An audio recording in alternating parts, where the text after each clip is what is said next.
Welcome to the University of Montana's Martin Luther King Day talk this year.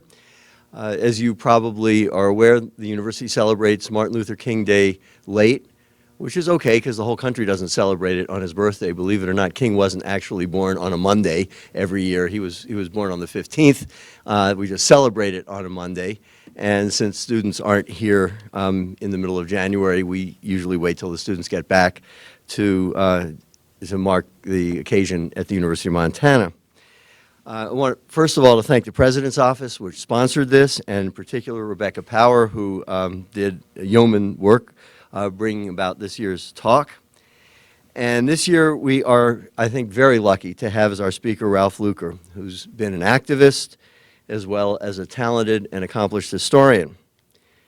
He attended Duke University and Drew University, and earned his PhD at the University of North Carolina at Chapel Hill in 1973. He's taught at a number of colleges and universities around the country, including two famous historically black universities, Lincoln University, and fittingly enough for today, Morehouse College, which is where Martin Luther King attended.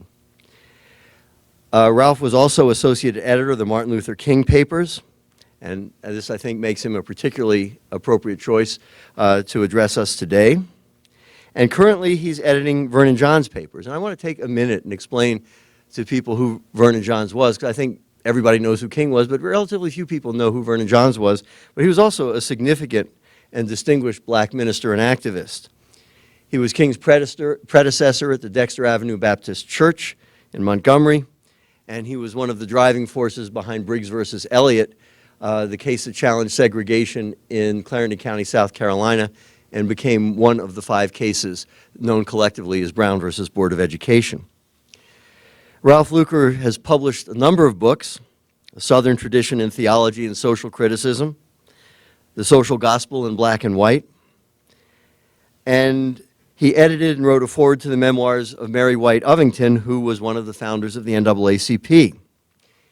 He's also author of the Historical Dictionary of the Civil Rights Movement. On top of all that, he's never been afraid to take a stand, a courageous stand in many cases, on controversial issues. So I think, as I said, he's a particularly appropriate speaker for us tonight on this day. And please join me in welcoming a genuine scholar, Ralph Luker.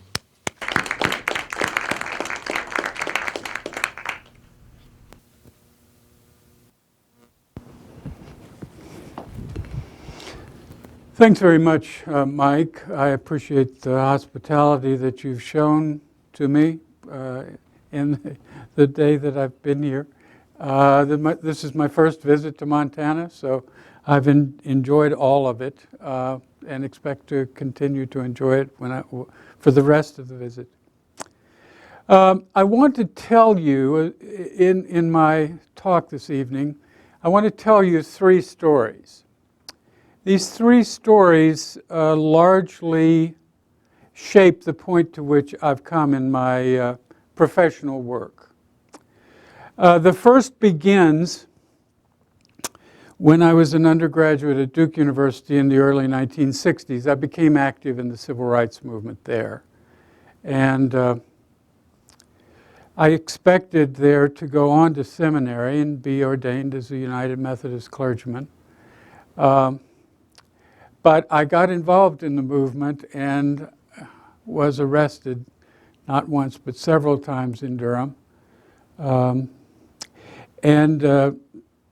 the dean of the seminary called me in and said, "Mr. Luker, I know we've admitted you to the seminary, but I am disinviting you to come."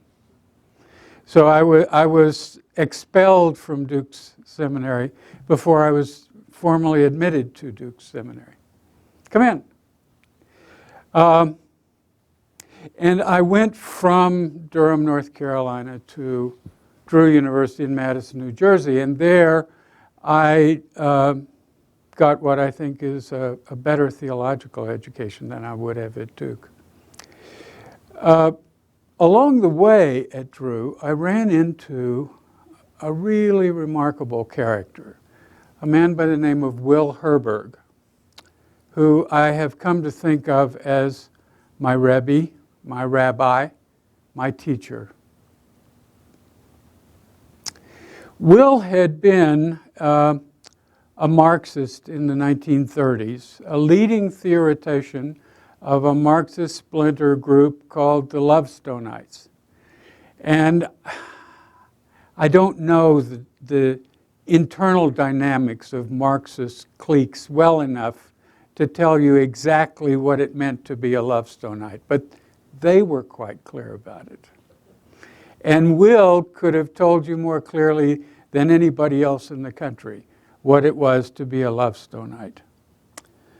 But like a lot of Marxist intellectuals in the 1930s, Will became disillusioned.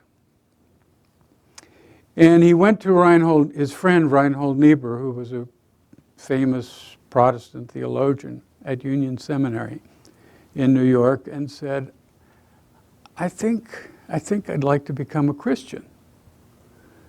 And Niebuhr said, well, that's very interesting, Will. Maybe it would be good for you to read up on your own tradition first. So Will and his wife locked themselves up essentially for the next 5 years and read about Judaism.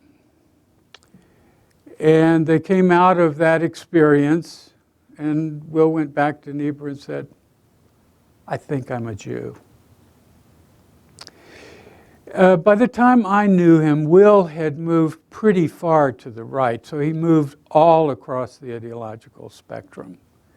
And he was writing for National Review, which was the great conservative propaganda tool of the early 1960s. A remarkable magazine, by the way, especially in its early years. And Will was fairly hostile, among other things, to the civil rights movement. Well, as it happened, I was offered, in my senior year at Drew, the opportunity to be Will's chauffeur. And it was considered quite a privilege because by then Will was a well-known national intellectual and respected by everyone on the faculty as being the most knowledgeable person they knew. Will just knew practically everything there was to know. I remember walking across the campus one day, and I ran into a faculty member who said he'd just come from a committee meeting on a dissertation, and I said, what was it about? And he said it was some obscure Scotch theologian. I don't know who it was. Now, not only did I not know, the other person on the committee didn't know who that was. Then he said, but Will Herberg knew who that was. And that's how things were at Drew. Will Herberg just knew about all we thought it was important to know about. One day, it was inevitable that this would happen. Will and I got into a discussion on the civil rights movement, and he scoffed and grumbled and said he thought it was folly. He thought King was a fool. And I said, well, King can't be a complete fool. He's got a PhD in theology from Boston University. Will said, I have friends there. I'll call them and find out about all that. Well, he never reported back to me. Of course, he didn't have to. But I lived long enough, as some of you may know, I lived long enough to be responsible for directing the research on Dr. King's dissertation. And there was some justification for what Will said, because King's dissertation was largely plagiarized. Not only was his dissertation largely plagiarized, but much of his academic work was plagiarized. So in thinking about who King was, I had to figure that into the picture. That much of what King wrote was highly derivative, and it didn't follow the standards of attribution that we expect in academia. But not long after I directed the research on Martin Luther King at Emory,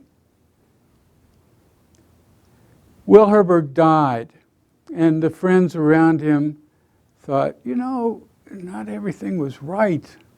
The picture doesn't work out about Will Herberg. And we found out that Will had not wanted to be forced to retire. He had been born in Russia. He'd immigrated to the United States. There was no existing birth certificate that anybody knew of. Will did not want to be forced to retire. So he just reported in to Who's Who in America, younger and younger with each passing year. And he had made a public record in print of his lies about his birth date. But not only that, Will didn't have the PhD that he claimed from Columbia University. He had made it up. Not only that, he didn't have the MA that he claimed from Columbia University. He made it up. It was an invention, a figment of his imagination. He knew it wasn't. He didn't have it. Not only that, Will Herberg didn't have a bachelor's degree from CCNY. He'd been thrown out of school as an undergraduate because he got in a fight with his ROTC instructor.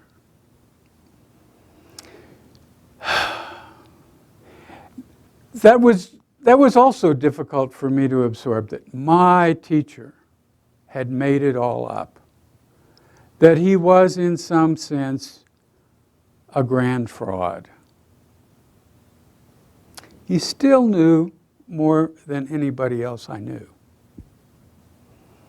Well, that's one story. It's a story that leads me to be skeptical of claims of authority. Leads me to wonder also, too, sometimes about our credentialing processes in academic communities.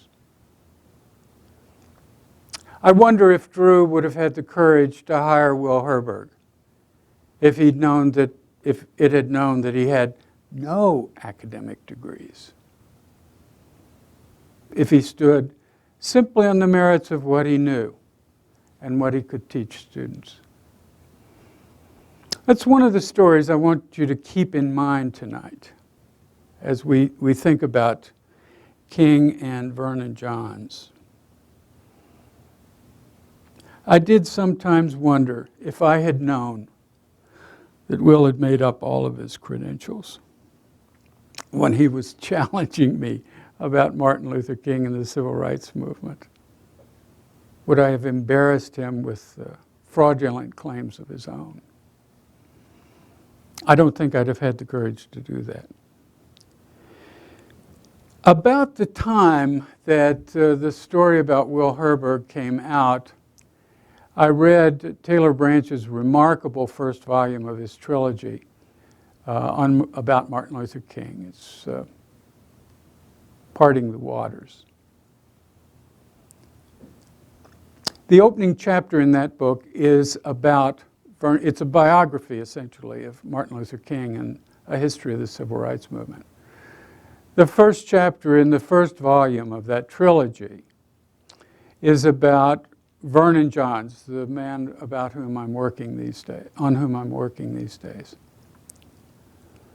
In it, Taylor Branch tells a remarkable story about Vernon Johns' family background. What everybody agrees to is that Vernon Johns had a white grandfather and an African-American grandfather.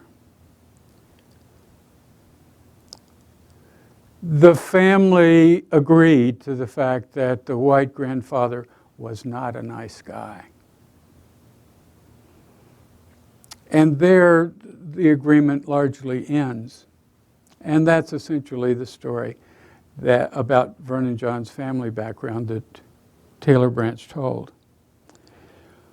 I decided I wanted to look more closely at that story of the white grandfather and the black grandfather as I looked at Vernon Johns' own public statements. They didn't jive with what the family told about the two grandfathers.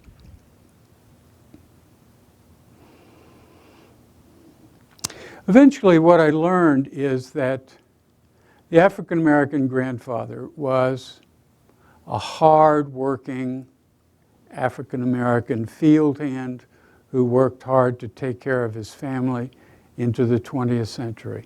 And that's about as much as you would say about the African-American grandfather. There was a lot more to say about the white grandfather. He had been a Confederate soldier in the Civil War. He was married to a white female landowner who was 20 years older than he was.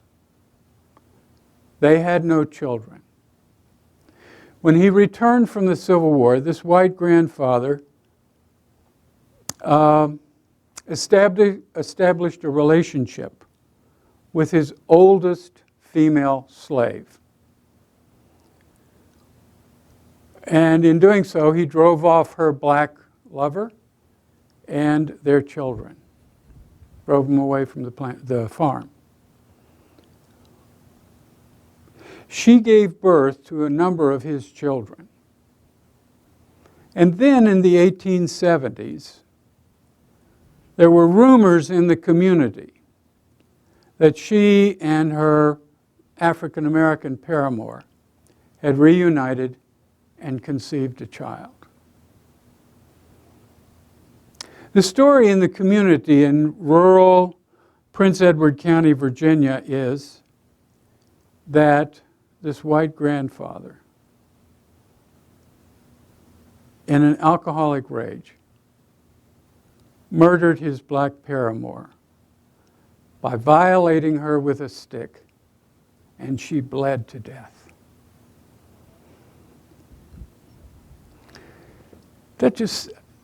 It was inconceivable to me. This horrible, horrible story.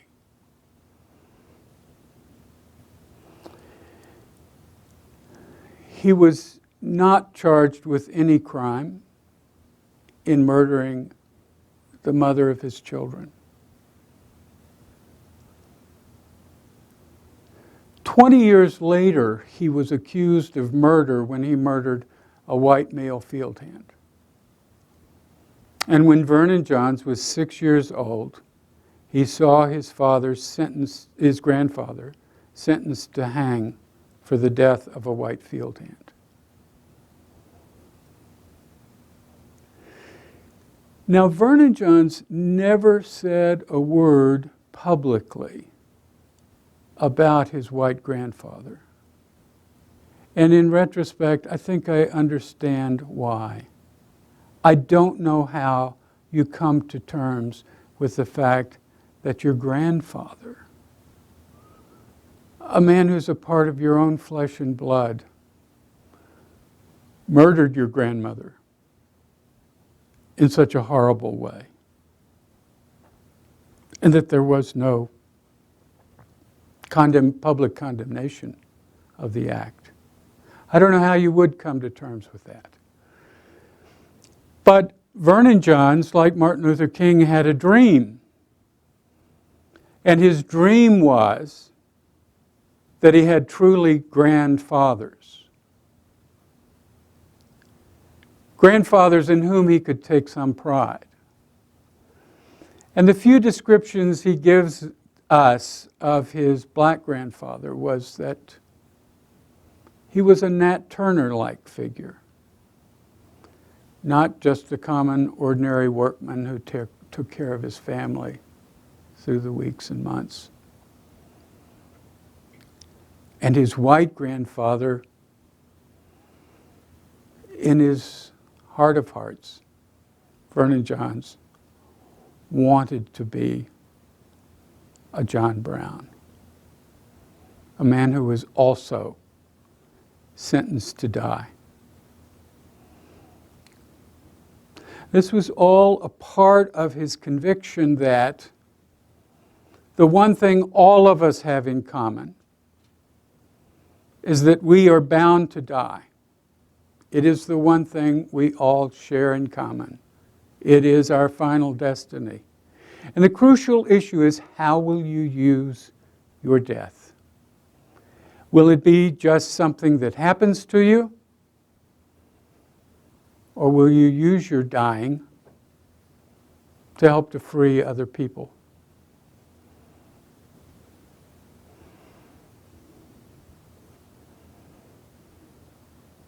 I think it was a remarkable sort of transformation that Vernon Johns works in his own head, that he takes this difficult, painful experience in his family background and transfigures it in such a way that it is a story of heroics. It's the second story I would like to leave with you tonight. His transformation of this family background story that he has. The third story I want to tell you about is a story that Taylor Branch tells in Parting the Waters also. The summer of 1963 was probably the most difficult time for the civil rights movement.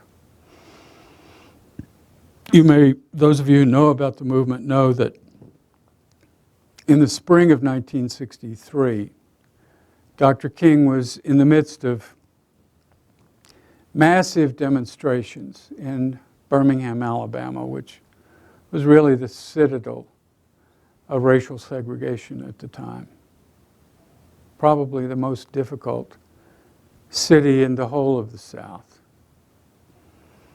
King led demonstrations during Holy Week that year and went to jail, and from jail published what we know as the letter from the Birmingham jail.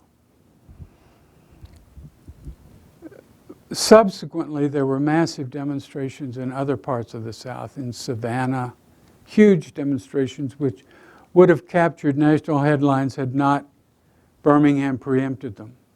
Major demonstrations across North Carolina that would have been headlines in the New York Times if Birmingham hadn't dominated the news.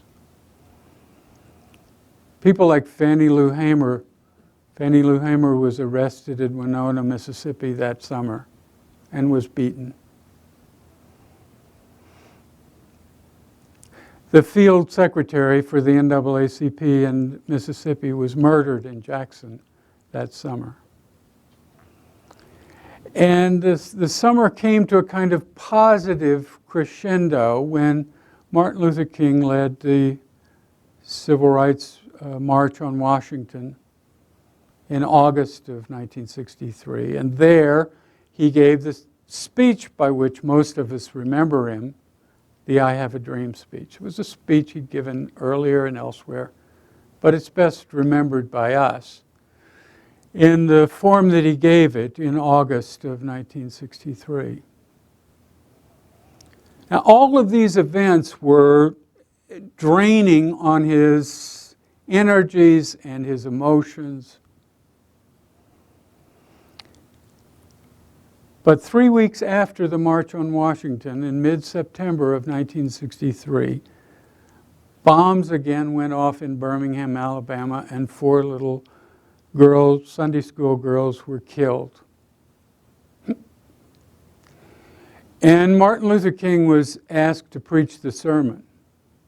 And we're told by his biographers that by then, after publishing the letter from the Birmingham jail and after preaching his I Have a Dream speech, the words by which we know him best. King was feeling very, very drained, very, very tired, without new words. And I can tell you that there's a quite literal demonstration of that fact in the text of the funeral sermon that he preached for 3 of the 4 little Sunday school girls.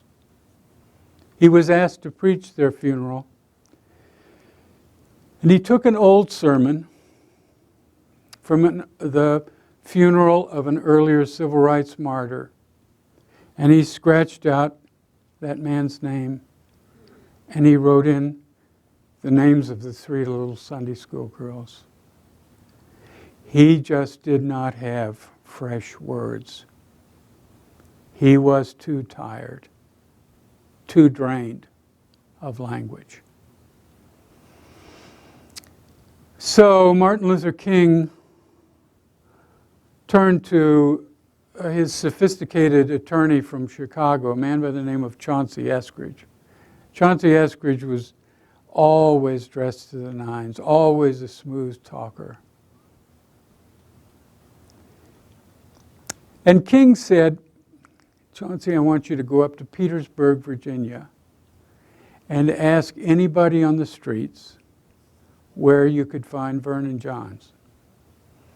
I want you to ask Vernon Johns to send me his sermons.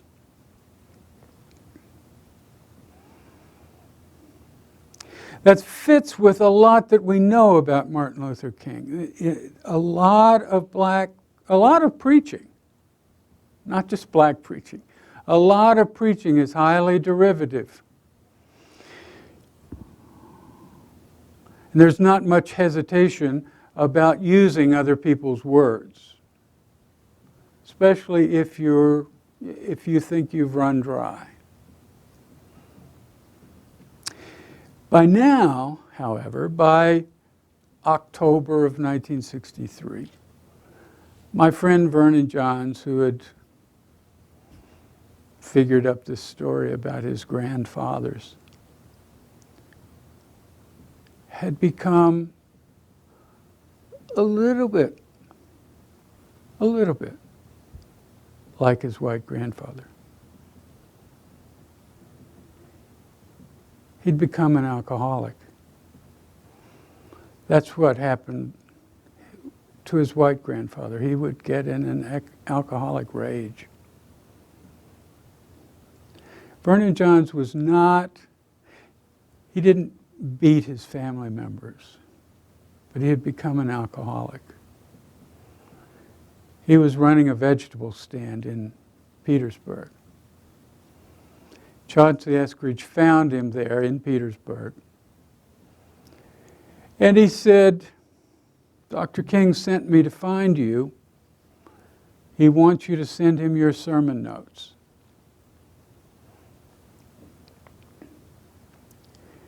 Vernon Johns says, what? Martin Luther King wants my sermon notes? And Vernon Johns, drifted off into one of his orations. And Eskridge said, no, that won't do. I want you to give me your sermon notes that I can take to Dr. King for his use.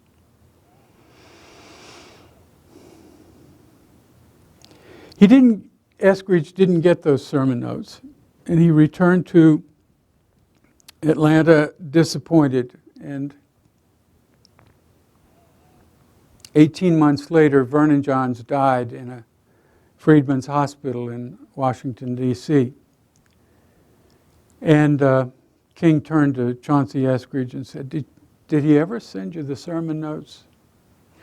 And Chauncey Eskridge said, no, he didn't. So what I'm doing is, in a sense, continuing the Chauncey Eskridge's quest to gather up Vernon Johns' notes, his essays, sermons, and speeches, and I'm going to offer them up to Martin Luther King in the next 2 years or so. Well, those are the three stories that have brought me to this point.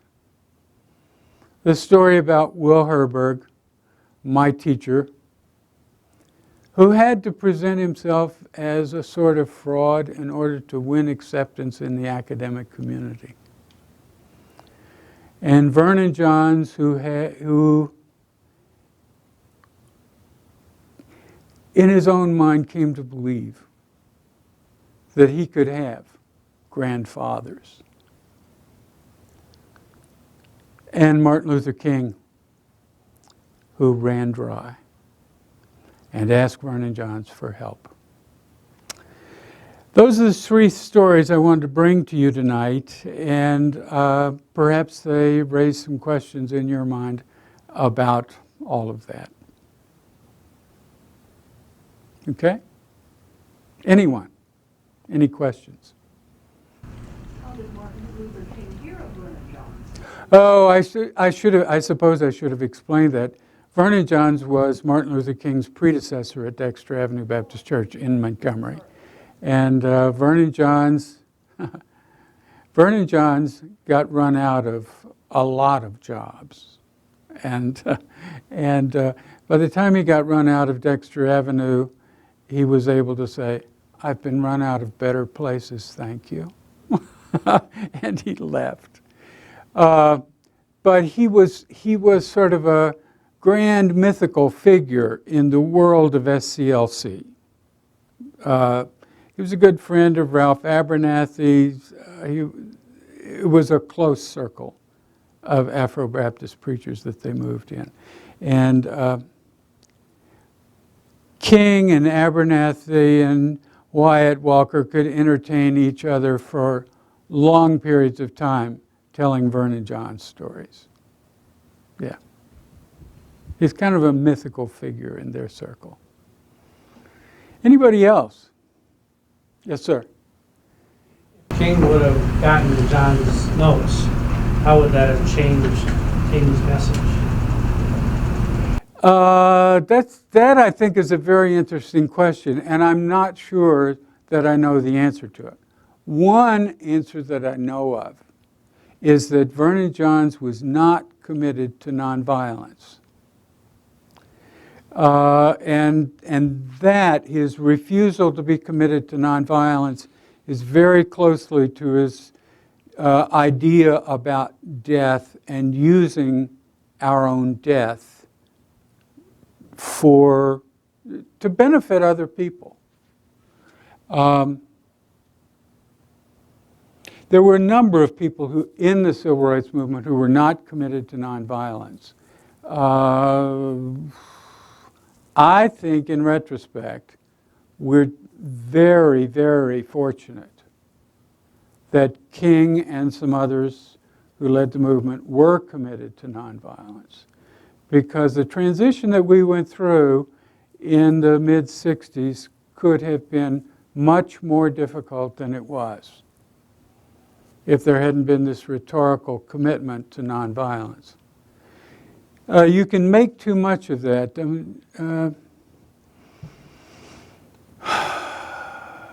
In 1950, early 1956, Ralph Abernathy and Martin Luther King had both taken out licenses for guns for self-protection in Montgomery. There's lots of that kind of evidence that violence was at least just below the surface. But Johns was one of those, like Daddy King. He said, "I am not committed to nonviolence." That's one thing. Anybody else? Yes, sir. Do you think, since Dr. King, the bringing up of nonviolent theory has been enhanced or diminished? Do you think the movement has deepened, or has it become more superficial?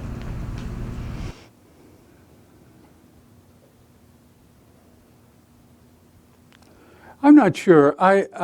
I don't know that there is a public figure comparable to Martin Luther King who is today representing nonviolence as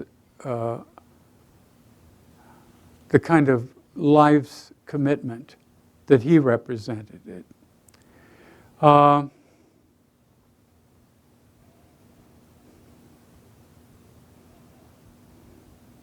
So I do think that lacking that kind of eloquent spokesman for it, nonviolence has taken a pretty serious hit in our society. I think we need some spokesmen for nonviolence these days, and spokeswomen. Yeah. Just recently heard one commentator say that really the defining issue for Christianity in this new century is the question of nonviolence. Yeah. I think there's a good case for that. Yeah. Yes, sir. Was Dr. King a student of Gandhi or something, and had taken some of the ideas of nonviolence from his activity? Well, Gandhi was known by Martin Luther King and others in the South. Other leaders of the Montgomery Improvement Association knew of Gandhi before Martin Luther King was talking about Gandhi. A lot of well-educated African Americans, people like Mordecai Johnson, the president of Howard University, were trying to advocate Gandhian nonviolence in the United States as an appropriate tool for the civil rights movement to use.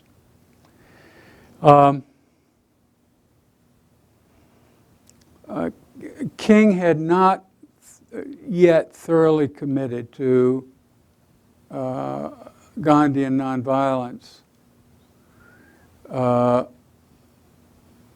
in 1955. But he would become persuaded to be its most important public spokesman.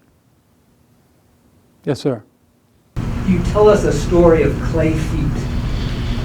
When the news broke on the evidence that King had plagiarized his dissertation, it was again a story of clay feet. It's come up more recently with the release of a new biography of Malcolm X, which again tells us this was not the hero we thought we had. I sense in your talk that you're suggesting clay feet does not necessarily diminish the past, but rather enhances it. Can you pull that out a little bit more about how the story of clay feet can enrich the past and the heroes that we encounter there rather than... Well, absolutely. If we insist on heroes who are without flaw, just think about that for a minute. It is inconceivable, for one thing. It is absurd. And we must be prepared to respect and admire people who are, in some ways, deeply flawed. And what we're willing to forgive in them says, I think, something about ourselves. We need to recognize that we too are deeply flawed.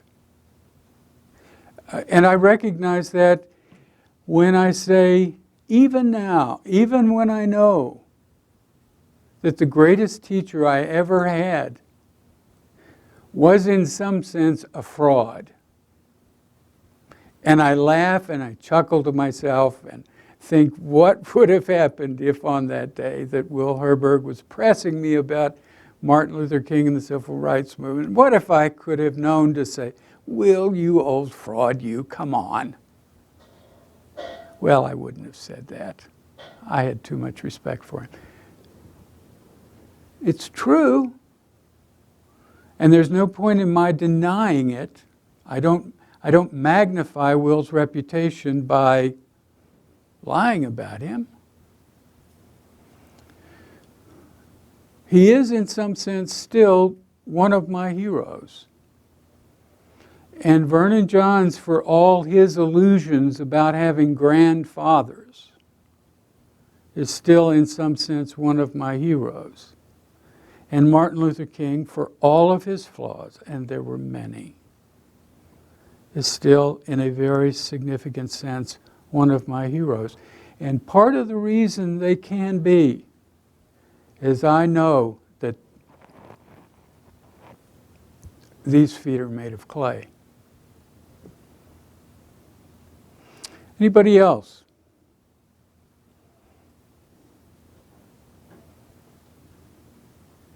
Well, thank you very much. I appreciate your patience.